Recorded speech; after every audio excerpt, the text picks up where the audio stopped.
we need to find the savings however we can. And that's why I'm willing to give the president a lot more room with what he's doing with moving money around and holding back funding than a lot of my appropriator colleagues like Murkowski and Collins. My preference is save the taxpayers money, and that's what we need to be focused on. So I'm one of 4 Freedom Caucus members on appropriations. We have been pushing for a balance there. We'll agree to continue to talk about resolving things for the new fiscal year, but at the same time, if they're not good deals, then we should just lock in a CR that gets us as far down the road as possible, maybe even until the end of this fiscal year, just so we can fight it out in the midterms and have that be the defining moment as to what happens with funding moving forward. All right, guys, it's Wednesday. We're over the hump, already just careening towards that weekend. So excited already. Got so much going on this weekend. I'm already fired up, ready to go. Ben Cline, Congressman from Virginia, is here. And the cool thing about Ben Cline is he is a Freedom Caucus member, he's a Budget Committee member, and he's an Appropriations Committee member, meaning this is the whole deal. This is the package. He knows, he sees it from all sides. So if you want to talk about when and how we're getting out of a government shutdown, we got the guy. Yesterday, I got to tell you, first of all, you know how tomorrow's the panel show. I'm so excited. We have so many topics lined up. The Democrats are melting down about the president adding this ballroom that private donations are paying for, but they're melting down. And I got so many fun clips to break down with the panel. Plus, Jen Psaki's having her own separate meltdown. We'll talk about. I've rarely been that excited to get into a panel discussion as I am for tomorrow. So just make sure you tune in tomorrow because I'm giddy, full on giddy. I'm excited to do this. We got a great panel coming your way tomorrow to break it all down. But the president yesterday hosted Senate Republicans at the new Rose Garden. He talked about where they are in this process. Let me play it for you. We had a great opportunity to meet with the president and talk about something that unifies all Republicans. Senate Republicans, House Republicans, and the President of the United States are all in favor of reopening the federal government. In fact, so much so that we've now all voted 11 times to reopen the federal government. But the longer the federal government stays closed, the more the impacts are being felt. Travel delays, benefit delays, farmers are being impacted, millions of people going without paychecks. That's what this government shutdown, Democrat government shutdown, is bringing to the American people. So we're hopeful that this will be the week when we break out of this and the Democrats come to their senses and decide to open up the government. We're going to give them several opportunities, as you know, to do that. We'll have another vote on the continuing resolution tomorrow, which is sitting at the desk of the Senate. It can be sent down here to the White House, signed into law. The government would open up immediately. We're also going to vote on a Ron Johnson resolution that essentially would pay anybody who's currently working. So we'll see how the Democrats react to that. But the truth of the matter is you have a bunch of people here, a united team that believes profoundly that we need to get our government open. And if the Democrats want to talk about subjects unrelated to the government, getting the government open again, we're happy to have those conversations. But we've repeatedly now gone through this, and at some point the Democrats are going to have to say yes for an answer. We want a normal appropriations process. We want to give them an opportunity to sit down and litigate some of the issues they want to talk about, but that can't happen until the government gets opened up again. So that's where we stand. And I by the way, this Ron Johnson bill, so active duty service members and air traffic controllers, all the people who've been declared essential workers, like you have to show up for work, we're not going to pay you. We know you'll get paid in the back end. But this Ron Johnson bill would say we will agree to pay all these people so that they at least know that they're going to work and they're getting paid and that they don't have to worry about getting back pay, which I get it, okay? The Democrats don't seem to like this. They're calling it a political ploy. Like, how is that a political ploy? I thought you guys cared about them. It really is exposing what's going on in the Democratic Party as far as I'm concerned. But there's this fundamental issue that I think we need to unwind because there's two separate issues.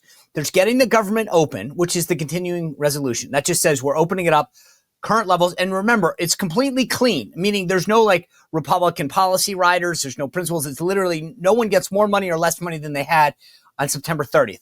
It just continues it for 7 weeks. Okay.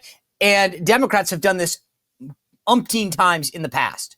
Suddenly now they're the ones who want to add policy riders. And remember, during Trump's first term, when he said, I'm going to shut the government down because I want more funding for the border wall, they said that's ridiculous. You should never be able to do that. So they keep saying we need to negotiate. We need to negotiate. And Leader Thune addressed that yesterday as well. Take a look. This is about opening up the government. We have offered them several off-ramps now. The Democrats want something that's totally untenable. As Senator Barrasso said, I mean, they want $1.5 trillion in new spending. They want free health care for people who are non-citizens in this country. That is just a flat non-starter. It doesn't pass the Senate. It won't pass the House. It won't be signed into law by the president. What you do have is a bill that's passed the House, sitting at the desk in the Senate, that the president's prepared to sign to open up the government. So I'm not sure. People keep saying, negotiate. Negotiate what? I don't know what that is right now. The government needs to open up, and then we're happy to sit down and talk about any other issues that Democrats want to talk about. Now, by the way, when he says negotiate, the Democrats say, well, we want to talk about health care. Health care, that's what okay, fine. Thune has said you'll get your vote. Open the government and we'll give you a vote. Now, he can't guarantee how other members are going to vote on that. That's not how democracy works. The minority can't tell the majority what they get. They get a vote. If the majority prevails on that vote, they win. If they don't, they don't. Democrats forget that that's kind of the system. You don't get to just dictate to everybody how this goes.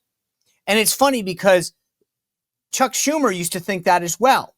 I mean, he's voted for a bunch, but this is literally what he said one of the last times this happened. Take a look. This is him and CNN's Democratic counterpart. It's the methodology of what they're doing, which is basically saying, I have a baseball bat. I'm going to hit you over the head unless you give it in my way. I want to play some it's not even hitting me over the head. It's hitting all those people who need their paychecks to pay their families. Yeah, apparently, now that it's them who are doing this, it's that baseball bat's not an appropriate metaphor anymore, is it? It's pretty crazy, though, when you think about this. They're literally holding the entire government hostage because they want subsidies. And let's just back up. I want people to understand this because the media won't talk about this. The entire reason that we are here is because of them, of Democrats. We used to be able to go out in the marketplace and get an HMO or a plan that you liked. In some cases, if you're young, you got a catastrophic plan, right? You said, I'm young, I'm healthy, I don't get sick. I'll get a catastrophic plan so that if I get really sick, if there's something that goes on that's bad, it'll cover me, but I'll have to pay some stuff out of pocket because I don't go to the doctor that often. Obamacare said no mas. We're going to take over healthcare. We're going to create the system. And by the way, we're going to save you costs. That never happened. In fact, it skyrocketed. So whether you're a private employer or you pay it yourself or you have your own company, you're paying it, you've seen this. Premiums continue to go up and up and up. So what did Democrats do a few years back when they were in charge? They created these, what they called temporary subsidies. The idea was, maybe if we just kick the can down the road, give you guys some subsidies, it'll all fix itself. Wouldn't, not going to happen. And by the way, a lot of it is a big payoff to insurance companies. So what's happened now? They sunset those provisions, meaning they knew they were going to end. They put a deadline in, and now the deadline's over. Do you think that they would have allowed the Republicans to get a vote on their tax cuts if the first Trump tax cuts, which were going to expire this year, they weren't going to help Republicans if they were in charge? They would have said, well, you guys sunset them. But because they screwed this whole thing up, they want Republicans to dig them out of their hole. That's the thing that is not getting told to you guys. They created this problem. They took over healthcare. Then they put temporary subsidies in place because it wasn't working according to plan. And now they want us to continue the subsidies to mask the problem that they really created. That's what's really going on here. And they don't want to have that. Do they really want to have that discussion? Because I think every Republican would love to have it. That's the big, big problem. And I mentioned before, there's an outlet. Thune just talked about it. He said, hey, why don't we start to pay some folks who are actually going to their job? Well, one of the Democrats, Martin Henrik from New Mexico, was asked about this. What does he think about this? Take a look. Some Republicans, Senator, have pushed a bill that would pay government workers who have not been furloughed as part of the government shutdown. Those who have been furloughed would still be without pay. Is this something you would support? I'm not going to pit some of my government employees against other government employees. I think that just gives the president more leverage to really make the situation worse and treat some government employees with incredible disdain. We've already seen a lot of government employees fired during the shutdown who didn't need to be fired.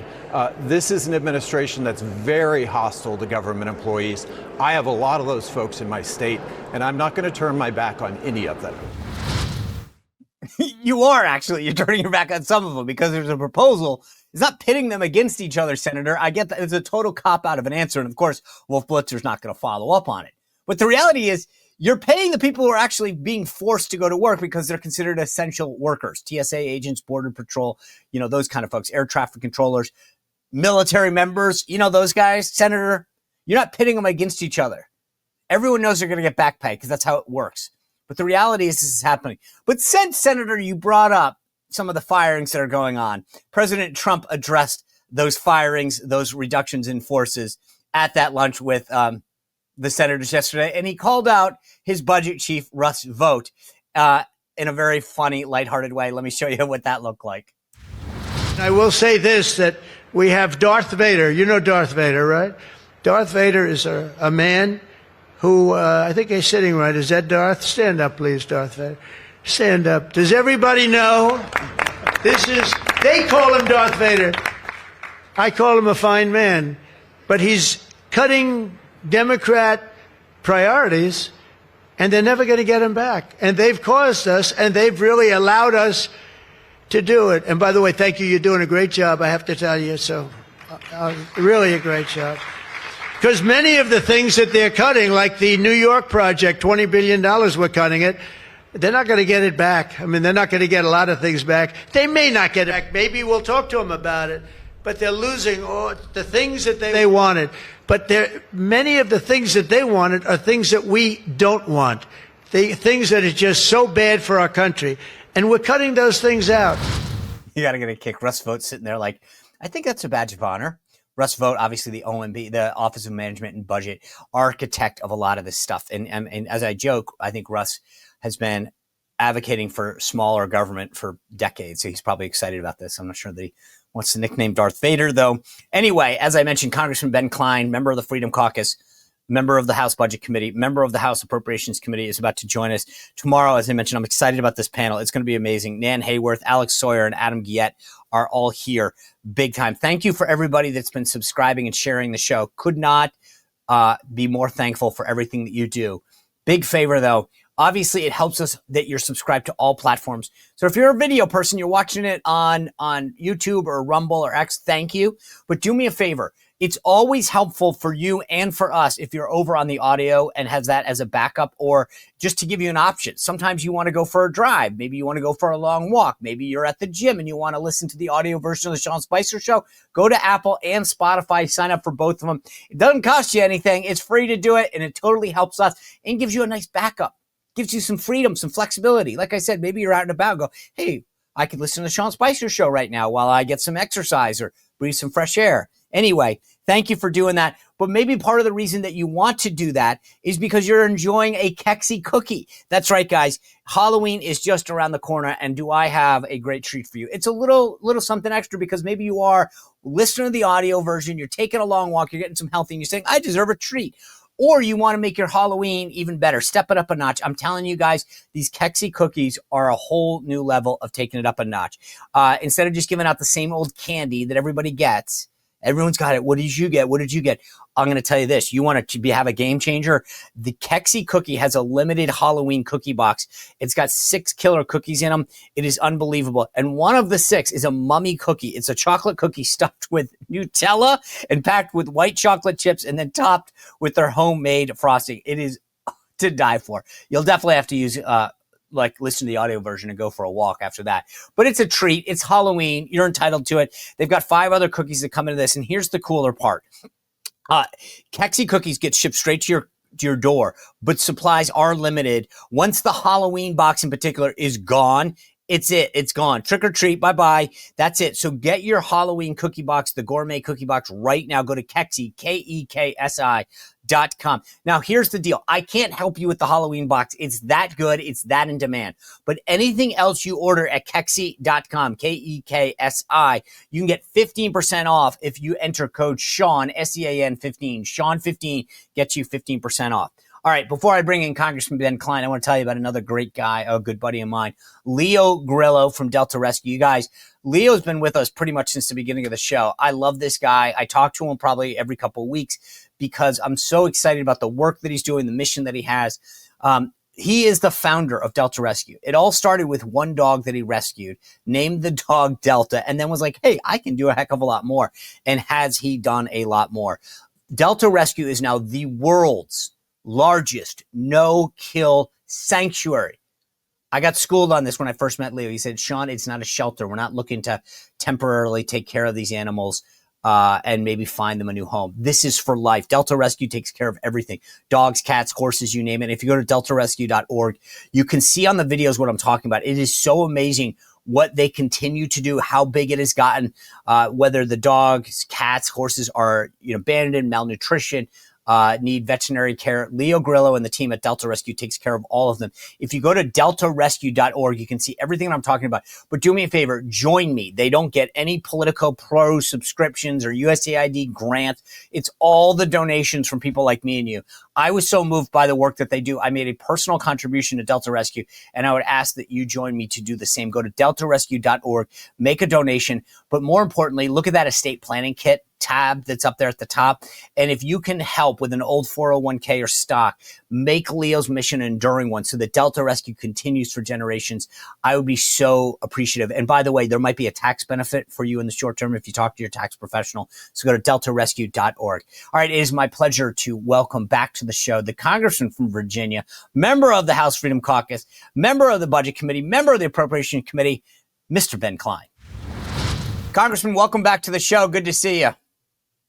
Good to be with you, Sean. All right, so you're this beautiful intersection of all the right pieces. Freedom Caucus, you're an appropriator, you're on the Budget Committee. Walk me through where we are right now, right? I mean, I guess we're in day 22 of a government shutdown. You guys, I should say, because I'm here in Northern Virginia, have an election coming up. As far as the government shutdown goes, walk me through the path forward, okay? And I say that because I understand the Republican position. I understand the Democrat position. They don't want to budge until there's an agreement on a vote for health care. Your guys' view, rightly so, is that, hey, we passed a bill, you guys open the government. How does the stalemate end? It's as simple as there's no agreement until all of a sudden there is an agreement, and then things get rolling. So the Democrats who are being obstinate and saying, even though we voted for a CR that's clean 12 times when Chuck Schumer was majority leader, we're not going to do it now, are hopefully going to behind the scenes reach some understanding that they've pushed this as far as they can with the health insurance subsidies. They've scored points with their base at their rallies. And so now they're going to take a promise for a vote that, you can't guarantee outcomes, but take a promise for a vote and move on. And then all of a sudden you have an agreement and things roll. So I don't know when that's going to happen because we're so close to the rallies that they just had last weekend. I don't know if they can get cover to actually come around and agree to a deal, but I think a deal's coming in the next few weeks. So initially the House view was we're going to pass this 7-week extension, keep the government open and negotiate. And to your point, we've always had a clean CR. Speaker Johnson and the Republicans didn't add any policy riders. It literally was current levels, funded out 7 weeks, use that time to negotiate going forward. So that window is going to close, though, in a couple of weeks because you're already into coming on the 4th week of a shutdown. So at some point, in my opinion, we're going to run out of time because the talking point, if you will, that we've kept the government open, they're not going to, they show no signs. So at some point, don't you agree that the time is going to run out? Yes, I agree that the time will run out and we'll have a choice. We'll either have to pass another CR that goes Tom Cole mentioned till Christmas. Appropriators in general would like it to be shorter so that they can work on a deal for the rest of the fiscal year, while those of us who are more conservative are happy to just have a clean, a CR that runs as long as possible because it ends up locking in lower levels of funding. But that'll be debated. We can either pass a new one, or the senators can amend the one that we sent them and send it back. But I know that comes with some rules in the Senate that are obscure, and I don't understand the Senate workings. And so who knows, it might be that we do have to come back in a couple of weeks and pass a new one. At that point, you have the seating of Grijalva and the fight over the Epstein files and all the deal cutters who try and make deals on subsidies for insurance. And so it is going to be chaotic if and when we do come back, but we may have to just to get a new CR passed. It's interesting because you are an appropriator, but there's always been this idea that the appropriators don't want to pass the long-term continuing resolution because you want to get your hands in there and actually legislate, if you will, and fund things. You seem to come down more on the side of I'd rather pass along CR, lock in lower funding than have any of the magic happen. Well, I was a Freedom Caucus member before I was an appropriator.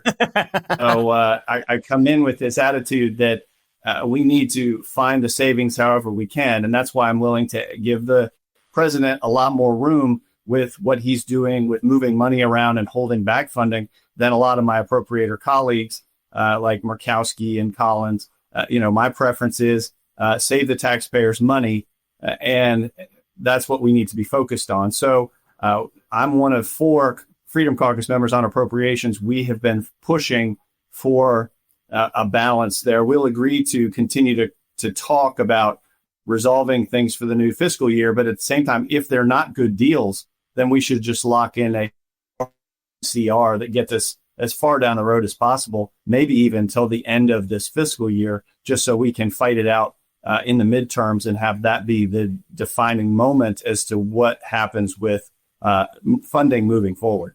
So let's assume, for the sake of it, that they agree. They wake up one day and they realize we just need to open the government back up for a few weeks. Any deal is going to involve a vote, I guess, on these Obamacare subsidies. And let's just agree that they created this problem. That these are Obamacare subsidies that they passed temporary. They're supposed to be temporary to basically cover up the fact that Obamacare was never going to actually contain costs. I mean, that's the dirty secret. They passed a healthcare bill that took choices away for America, that didn't actually contain costs, and then they've been trying to subsidize it so that we didn't realize the mess that they created.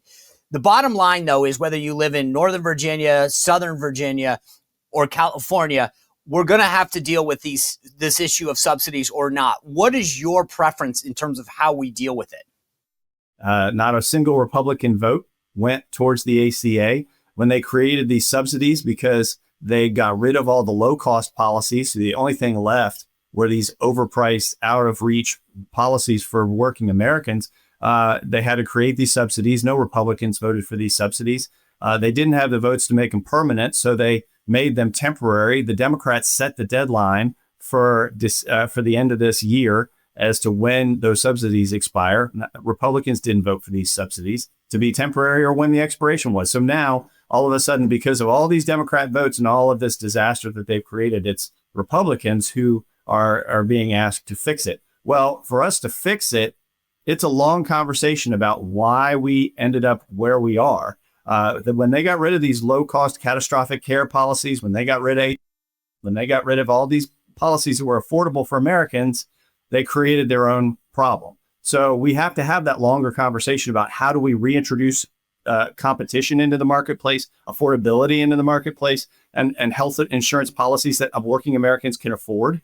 But that's going to take some time. You can't hold the government hostage while over Obamacare, over the ACA, over that larger conversation. We've got to solve the problem for Americans right now because those letters are coming and those premiums are doubling. I understand that, and I'm willing to have that conversation, but that conversation has to be part of a larger conversation about what, if we do extend these subsidies, What are we going to do to reintroduce this competition, to reintroduce these choices for Americans so that they can afford the policies in the long term and the government isn't subsidizing their policies and sending billions and billions of dollars to health insurance companies that Americans don't even know that they get in terms of subsidies and don't use. So it's a mess, but I'm hopeful that we can resolve it and help avoid these massive Democrat-induced cost skyrocketing policies that are about to happen. But isn't that wherein lies the problem? In other words, we're getting notices now. I've got a payroll of a team that I have to deal with healthcare, right? So we're getting notices and someone needs some clarity because I get it. There's a bigger, broader problem here. They took away choice.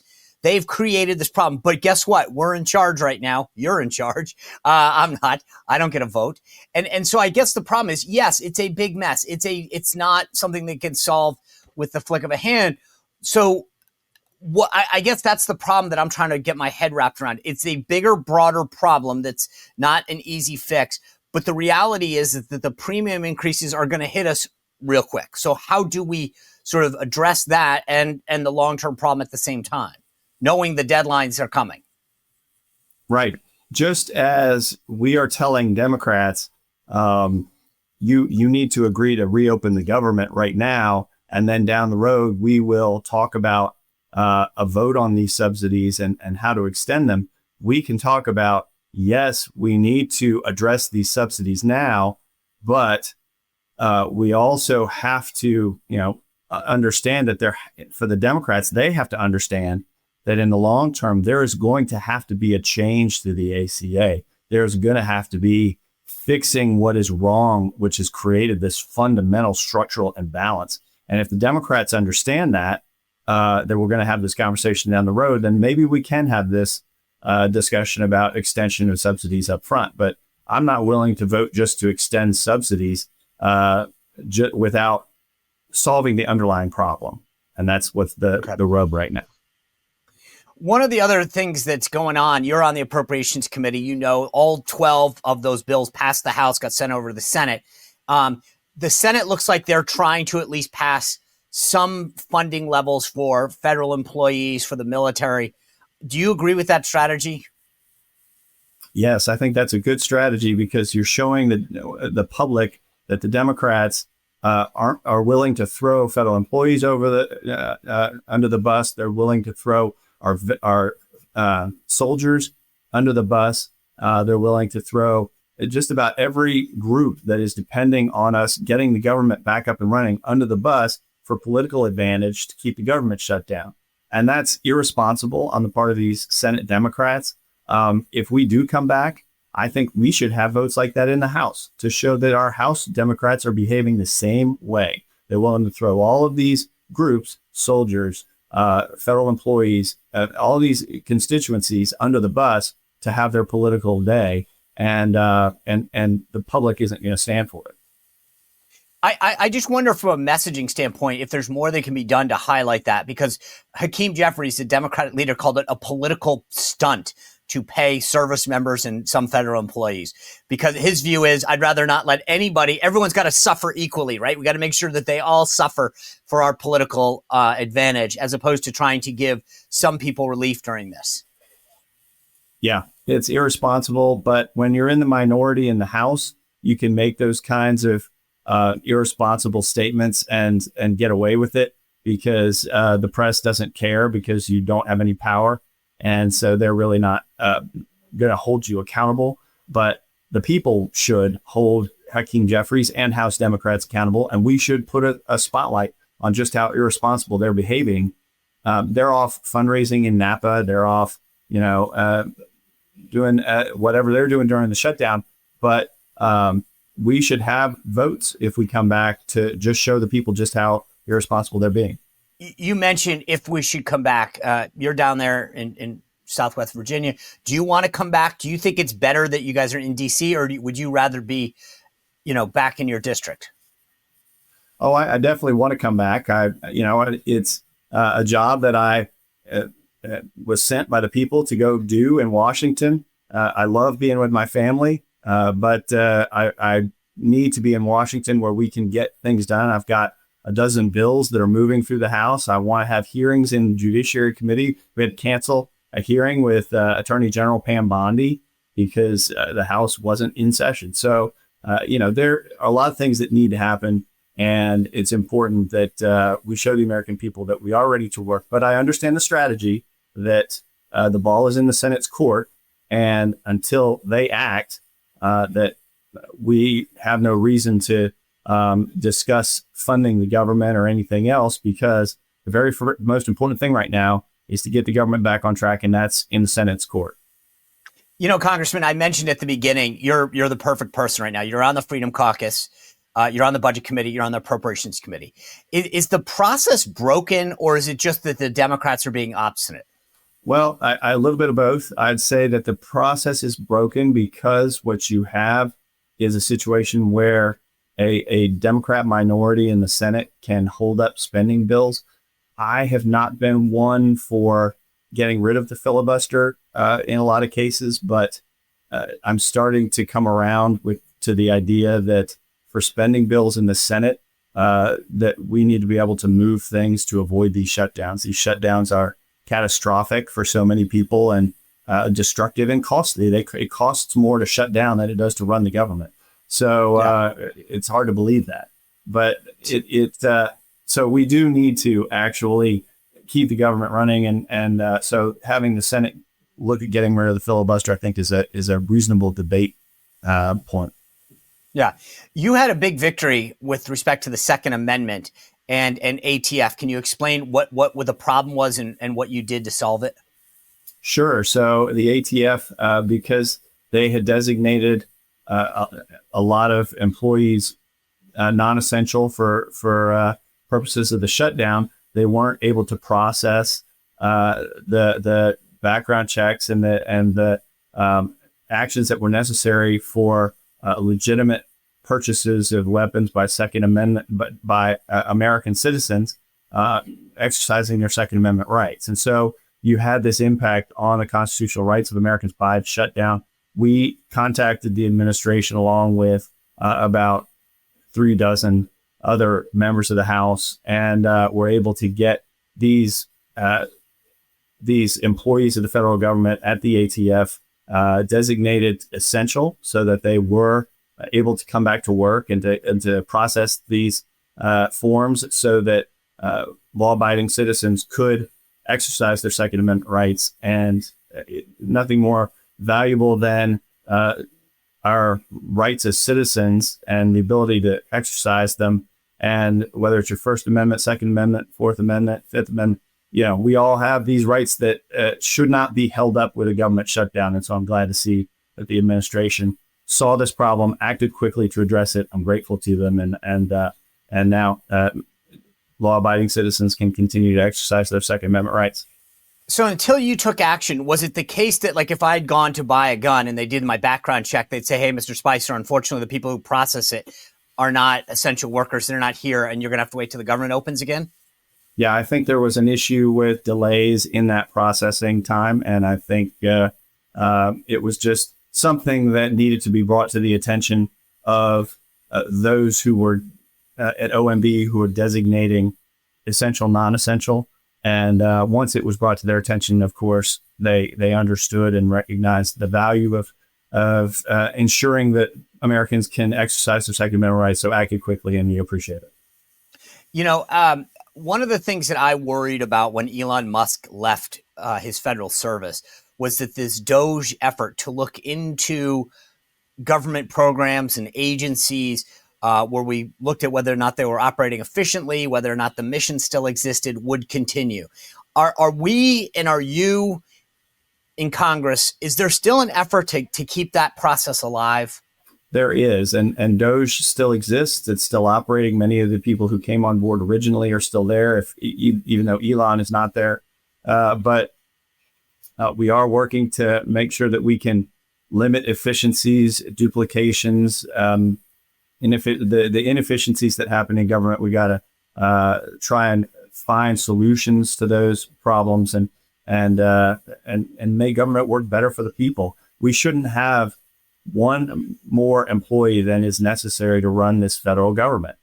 And that makes people sit back and in shock, but it's true. And so these, reductions in force, this effort to reduce the size of the federal bureaucracy is a positive effort that, or is to a positive goal that we want to make sure that the federal workforce is working in an efficient manner and is not, that we don't have more employees working for the federal government than necessary. Before you came to Congress, you were in the House of Delegates there in Virginia. My understanding from the timeline is that you were leaving the House of Delegates after having been elected to Congress in 2018, 2019, whatever, and Jay Jones was just coming in. Did you ever overlap with him, the Democrat running for Attorney General? If he got elected in 2019, then we did not. I went to Congress in 2018.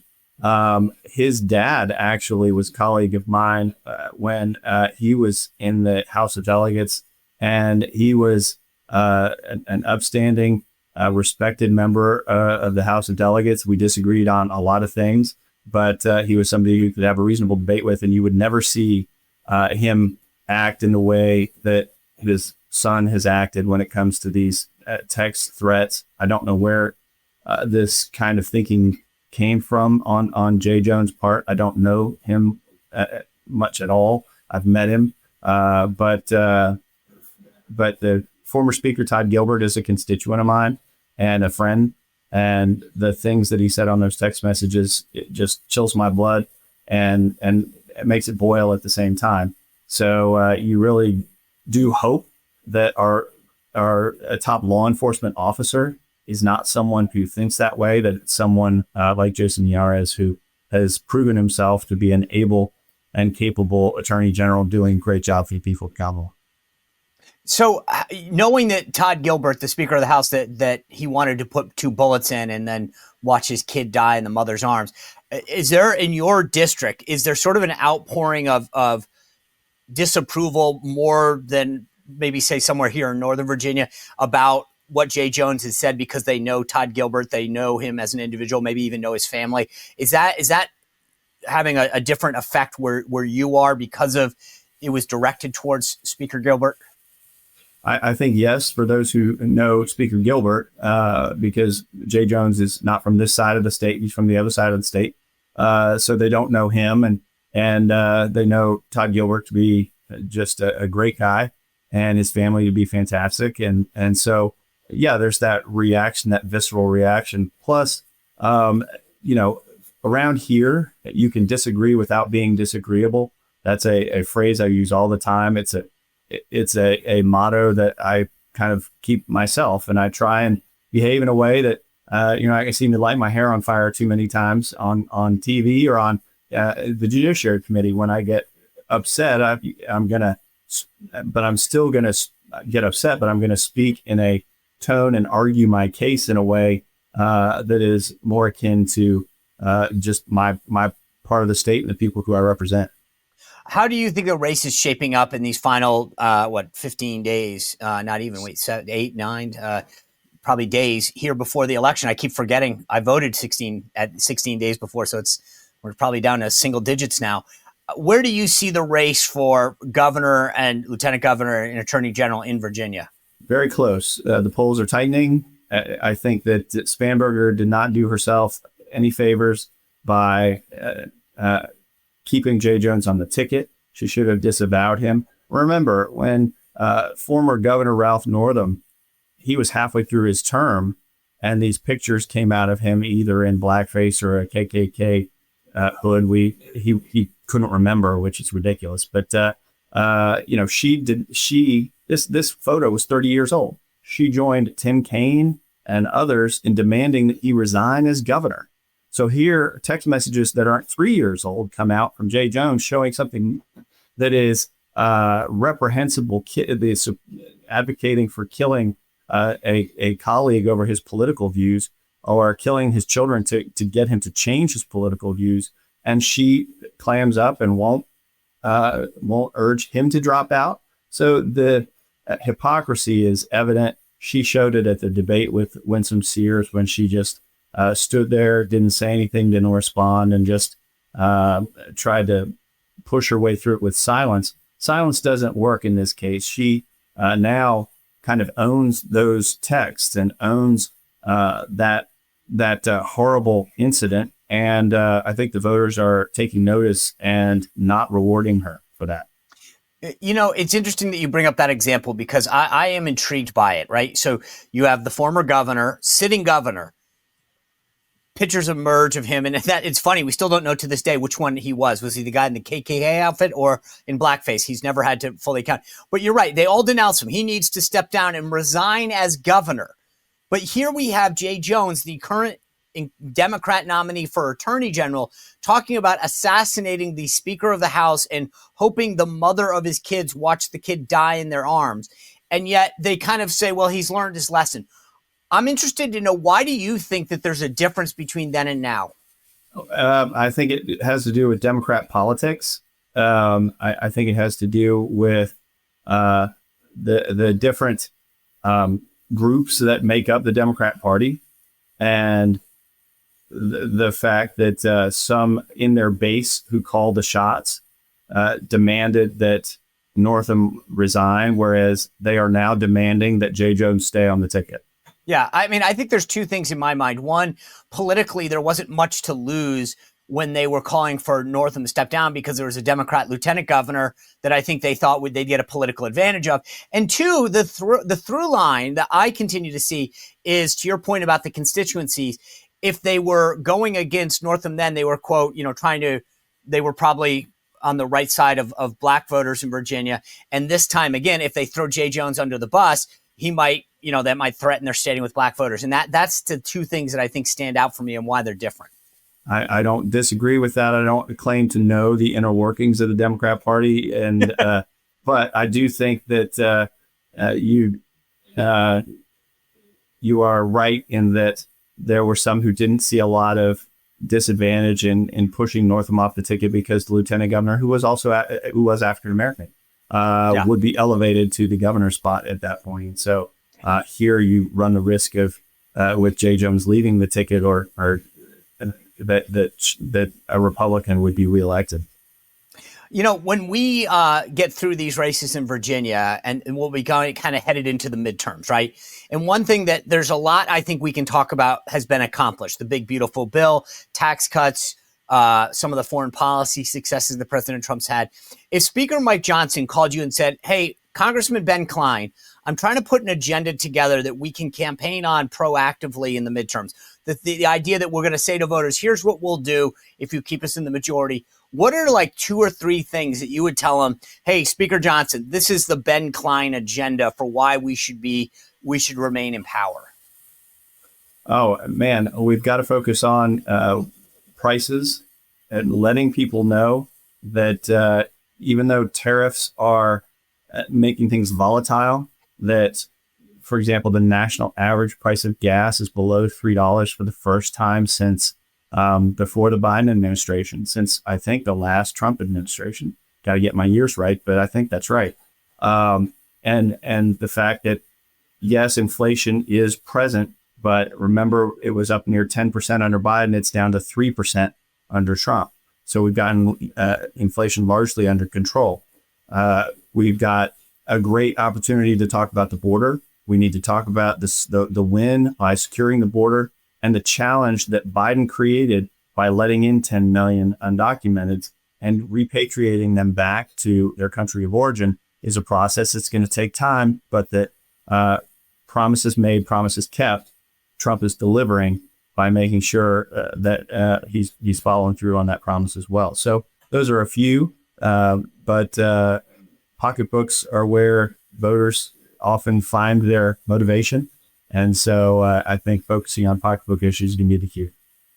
How much, you mentioned the tariffs real quick, for your constituents down there, are tariffs something that they bring up to you as having an impact in their daily life, or they see the bigger, broader strategy of trying to create a level playing field with these other countries?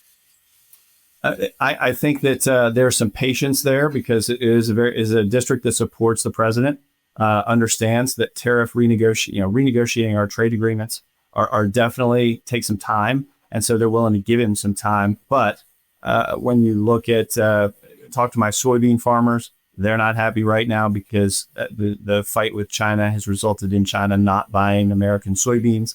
That's more of a national problem, but it impacts my farmers. But I also have a lot of beef cattle farmers who are happy with high prices and are not happy with the concept of buying Argentinian beef. So, every country, every negotiation is impacting my district differently and districts across the country.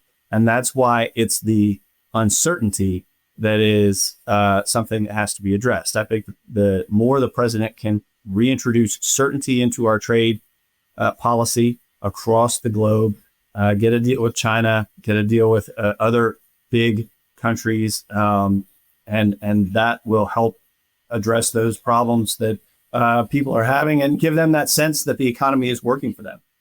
Yeah. Congressman Ben Cline, I appreciate everything you're doing, especially the fight for fiscal sanity, keeping our government in check. And obviously, big kudos to you and what you did on the Second Amendment. Thank you for your efforts on that front as well. Appreciate you being with us. Thanks, Sean. Good to talk to you. You bet. All right, guys. So insightful, so insiderish. That's what we do here. We give you the inside scoop, what's going on. Tomorrow, though, as I said at the beginning of the show, I'm relatively giddy about tomorrow's panel. The left is losing their minds, literally in meltdown mode, over the president's big, beautiful ballroom that he's building. I mean, I'm not kidding. When I say losing their mind, Hillary's weighed in, Obama's weighed in. Oh, by the way, you want to talk about something tomorrow? We're going to talk about architecture. We're going to talk about President Obama's library. You want to talk about architectural monstrosities? This thing's right up there. Plus, Jen Psaki's going after J.D. Vance and his wife. It's and then Karine Jean-Pierre. I mean, we got a whole potpourri of political stuff to cover tomorrow. Thank you guys for being here. Really appreciate it. Continue to share the story, the link to the show. Go to SeanSpicer.com, subscribe to the newsletter. That's free too. And then help us grow the show by sending the link to everybody, colleagues, friends. That does so much for us. Thanks for being here. I'll see you every morning on the morning meeting live. Thanks for everyone who joins us. Thanks for being part of the premiere. Have a great night. We'll see you back here tomorrow on the Sean Spicer Show. Well, if you enjoyed this content, make sure to like this video, subscribe, and click the notification bell to get more.